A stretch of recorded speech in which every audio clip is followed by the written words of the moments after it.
Hello and welcome back to Travel with Cami. The weather today is super beautiful. It is so sunny, so I thought I would just record in front of my window so I could see some of the sun and you guys would be able to see the sun on me. And hopefully it'll come out to be a great video. So today's video, I am going to be talking about my experience as a solo traveler. I do not only travel solo, but usually will go on a solo trip a year, give or take some. And I have developed a repertoire of tips, tricks to not only plan, but to enjoy yourself while you're away, to not feel lonely, and to stay safe. So stay tuned. I am going to go through all of those with you today in this video. So what is the reason why people travel solo? It could be that you just want to travel by yourself. You enjoy spending time with yourself. Maybe you don't have people that are able to travel with you during your time frame. Those I feel like are the two major ones. The people that you want to go with don't want to go for whatever reason, be it finance or timing, or you just want to be by yourself. I have encountered several of those. The profession I work in, the people that I work with, we have different schedules, we have different priorities, and then on top of that, I'm single. Some of my friends are married. They can't get up and go or plan a $5,000 trip or a $10,000 trip when they have to plan other priorities, which is completely reasonable. But what that doesn't mean is that I'm gonna miss out, because if I decide I'm going, I'm going. And a lot of my trips where I plan, I decide I'm going, and sometimes I offer it up to my friends and say, listen, I'm going here, such and such a dates, feel free to join me. Occasionally they do. Most of the time I end up traveling by myself, and I'm fine with that.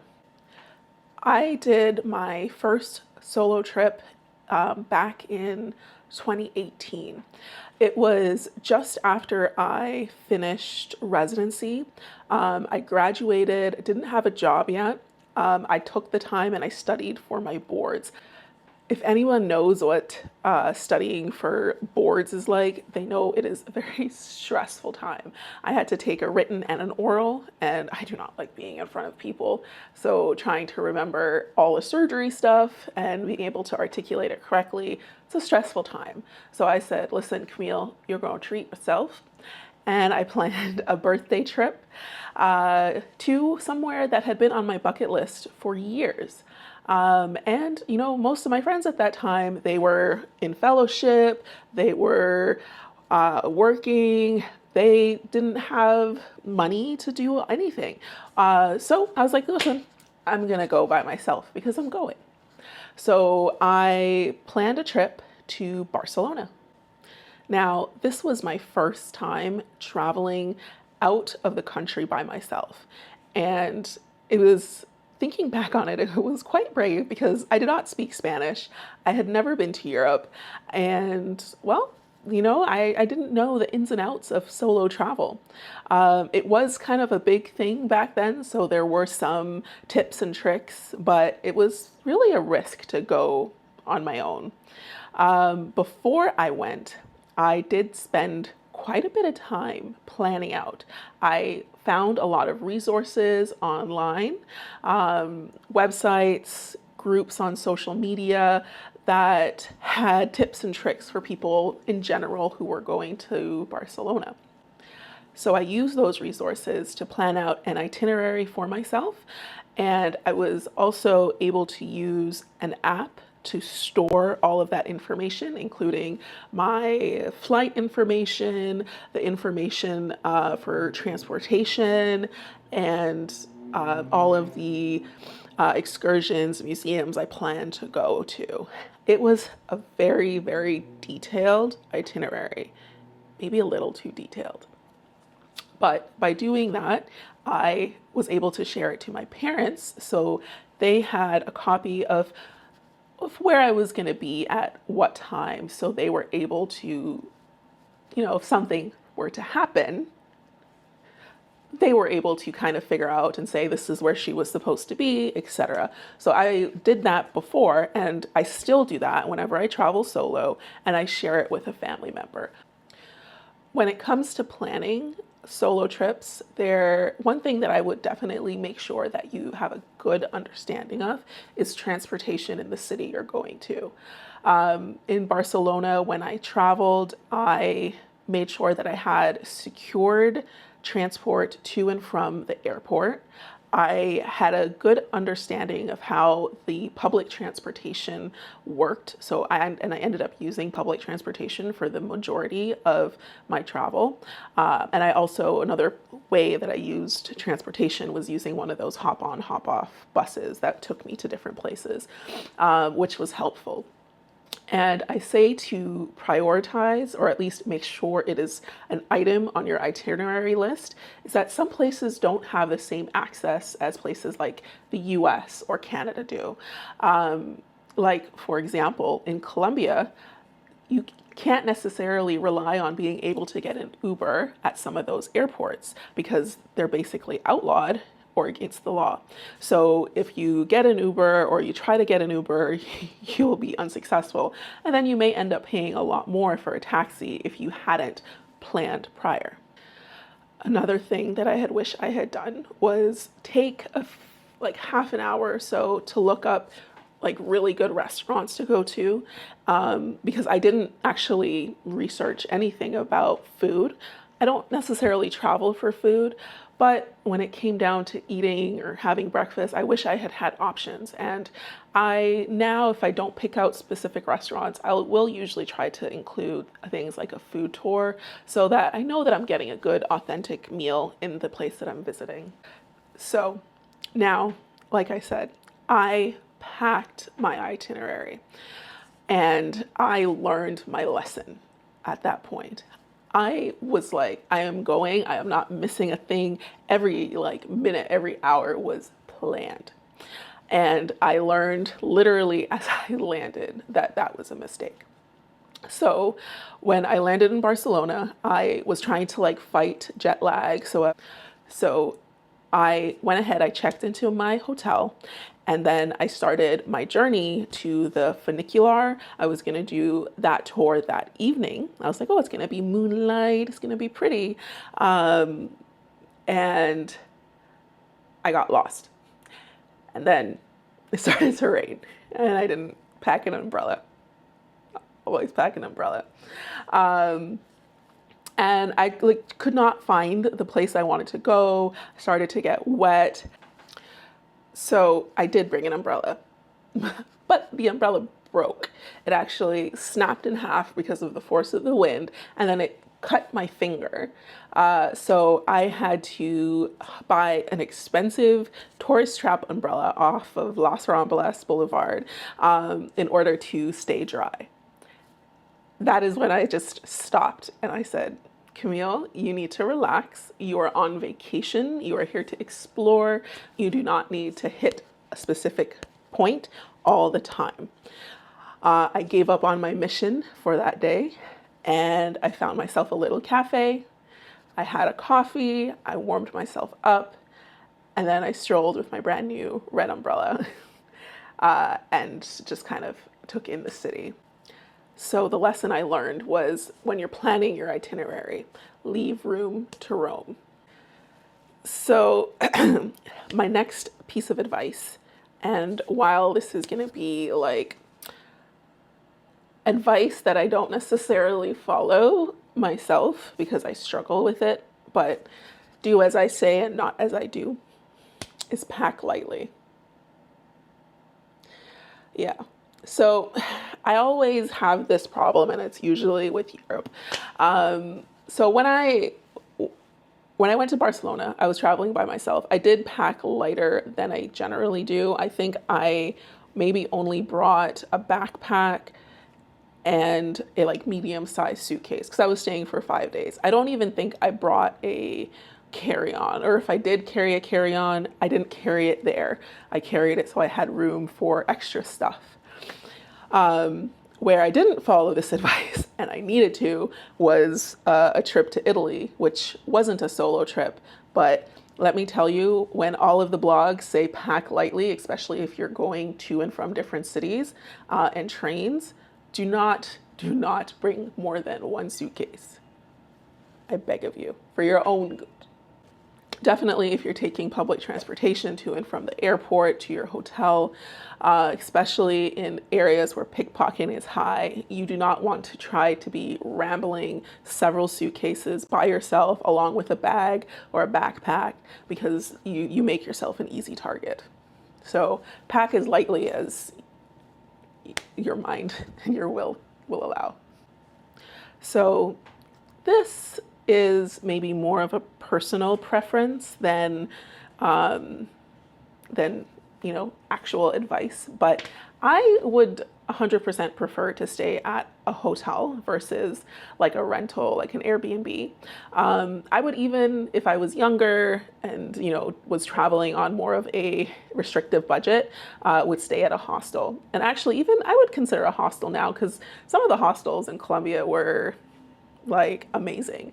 But I would like to stay, I would prefer to stay at a hotel for a couple of reasons. One, I have asthma and allergy issues, so I would like to stay at somewhere where there is a certain level of cleanliness expected, and a certain level of like air quality, etc.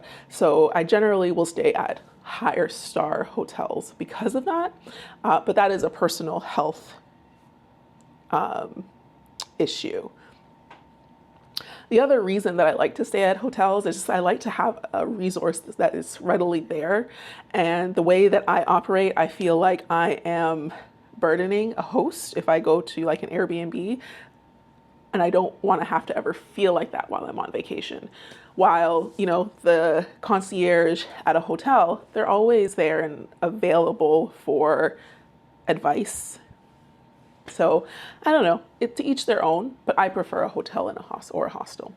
My next set of advice is to, when you're traveling solo, have a way of communication that is readily available to you. When I traveled in Barcelona, that was one of the issues on the first night, is that I did not have like Wi-Fi or data available. So that's why I got lost. I wasn't able to like readjust, and things went all wonky because of the rain. I never ended up getting data. I was able to pick up Wi-Fi here and there, so I was able to make it through. But now when I travel, I either will use my phone's like plan, my US phone plan data. If I'm staying for a couple of days, I'll do that. So like that's what I did when I was in Belize. When I was in Colombia, I actually went ahead and bought a local plan that allowed me to use the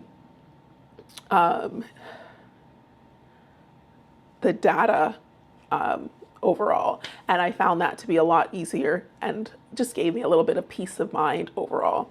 And I mean, if I was bored, I could go on social media, whatever. It just makes it a lot easier. So when you're budgeting, when you're putting time, I would look at the options for getting a SIM card or downloading an eSIM, or make sure that there's Wi-Fi readily available for your own safety as well.